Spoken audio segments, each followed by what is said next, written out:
We got a lot to talk about on today's show, but before we get into any of that, I need you guys to prove it for me. Do you want Jaire Alexander to be a Raven? If that answer is yes, let me know by hitting that thumbs up button.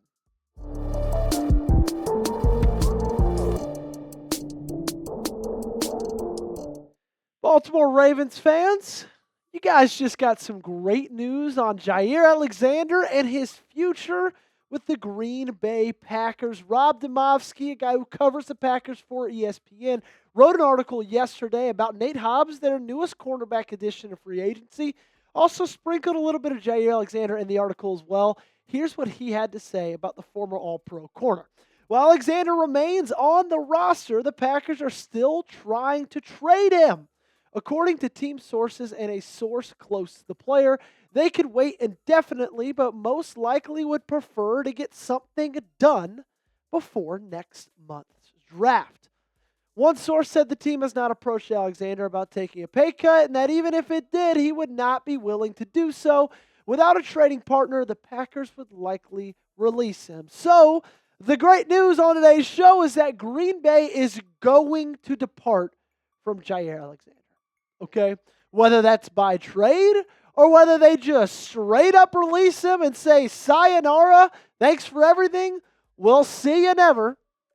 He will not be a Green Bay Packer, in my opinion, by the time the draft comes, and almost 100% by the time the 2025 season rolls around. So could Baltimore be looking at adding the former All-Pro corner to this squad to join his old college teammate, Lamar Jackson? Maybe. The thing is Jaire has no guaranteed money off left on his deal, okay? So Green Bay can wait as long as they want to trade or release him. Now that quote did say they're looking to do it before the draft. So I would expect them to, do it before the draft, just like they're saying. But I really, really do think that if they can't find a trade, I guess, a trade partner. That's what I'm trying to say. If they can't find a trade partner for Jaire Alexander, he will get cut just because of how much money they could save. Okay, if he is a pre-June 1st cut, they'd save $6.84 million. If he is a post-June 1st cut, they'd save $17.09 million. And then in 2026, we're going to save $18 million. Now, I do need to specify that the pre-June 1st and the post-June 1st cuts, they are different in that's when Green Bay gets their money, okay? That's not when you'd be able to sign somebody. So they could come out today and say, hey, we are designating Jaire Alexander as a post-June 1st cut. He could sign with Baltimore tomorrow. They just wouldn't touch that $17 million till after June 1st. And I think that's going to end up what they'll be doing. Because I think that $11 million difference from pre and post, if they feel like they can't get anything from trading him, that's a lot of money to just go ahead and pass up. Before we go any further, what do you think happens with Jaire Alexander? Let me know in the comment section down below. Do you think he gets traded? Do you think he gets cut?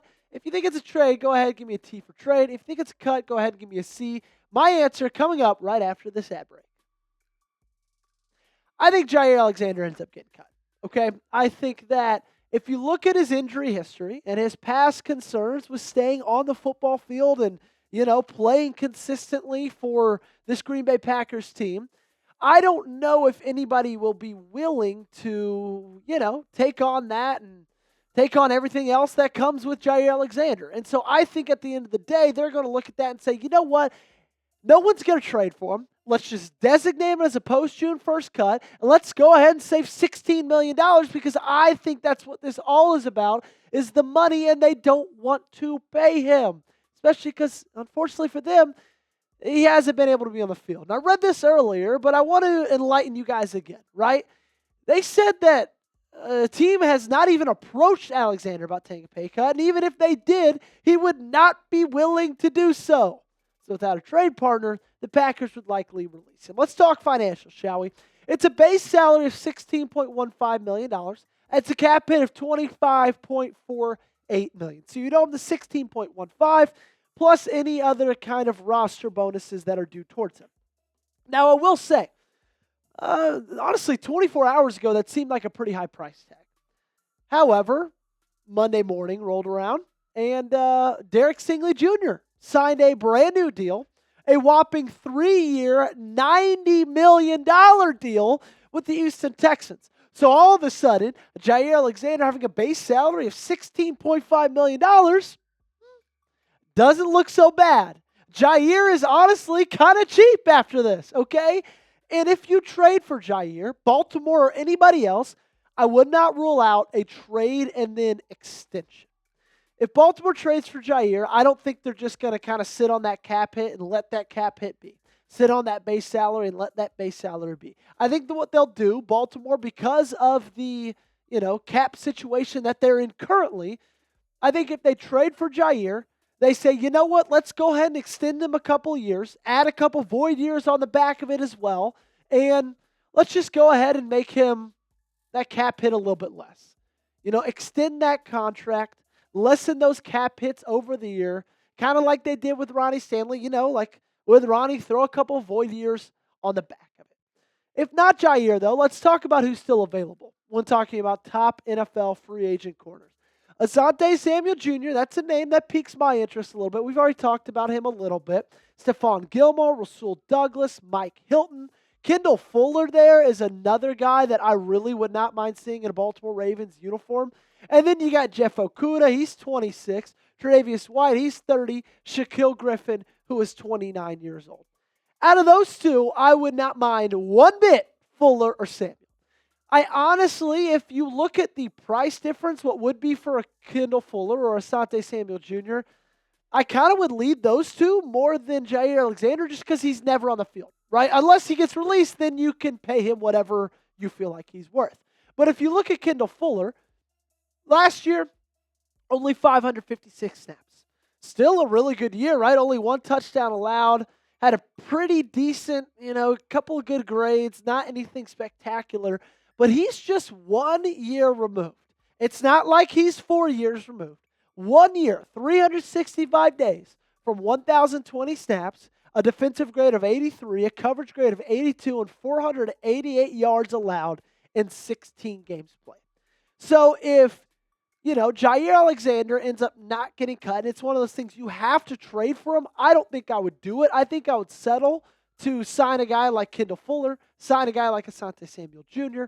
However, if Jaire Alexander ends up getting released, which I think is the good part about this, is the great news, is most likely he's going to get released. Then you can pay him what you feel like he's worth for how little he's been on the field. And you know what? I'd be really interested in that because this team needs a cornerback very badly. Not a lot of depth as of right now. So who's your guy? Let me know in the comments section. Name a cornerback you want the Ravens to sign. It could be one of the guys I just said. It could be someone totally different. Get creative for me. Let me know in the comment section. While you're down there, go ahead and click on that link. Okay, chatsports.com/RavensPolo. It's in the link or the comments and description of today's video. That's going to take you to Fanatics. That's going to take you to this beauty right there, okay? It's gray. It's sleek. It looks great. It feels great. I know the weather's getting a lot better. It's like 83 degrees here in Texas today. I know it's probably not that warm in Baltimore, but you're getting there. You're close. If you want to support the best, feel your best, look the best, go over to chatsports.com/RavensPolo because it's only $33. What a deal. What a bargain. Again, the promo to this link is in the comments, the link to this promo is in the comments and description of today's video. So if you don't sign a guy in free agency, you're going to look to the draft. Because let's be honest, ladies and gentlemen, Brandon Stephens is gone. You just got Nate Wiggins, and you kind of just got Marlon Humphrey. Those are the only real pieces that you have any kind of faith in. So let's look to the draft. From Will Johnson all the way to Noah Williams at Cal, okay? There's a lot of really good options at corner. I really, really am intrigued by Azariah Thomas, by Siobhan Revel Jr., Trey Amos. He piques my interest as well. But I think that you could almost, I don't want to say guarantee it because I don't want to speak in guarantees because then you guys are going to come to me at, late April after the draft and say, Joey, they didn't do this. But I think Baltimore's going to go corner in the first 2 rounds. I think this is a very top-heavy corner draft. Okay, I think after the first 2 rounds, you're not going to find much that, you're very confident in going into this season with as a possible starter role. So my top choices, what I think will be available for Baltimore, it goes as follows. Okay, I think Jahdae Barron is a first-round draft pick. I think he's possibly a top 15 talent. I just think because of the position he plays, he might fall to late round. And if that is the case, if that is the truth, Jahdae Barron is the selection. Okay, Maxwell Hairston, Azariah Thomas, and Siobhan Revel Jr. Those are three guys I think they're going to go in the second round. I think they've all got a lot of upside. I think there's all just a couple of things they have to overcome, a couple of things they have to improve better on. Siobhan Revel Jr. is coming off an ACL tear.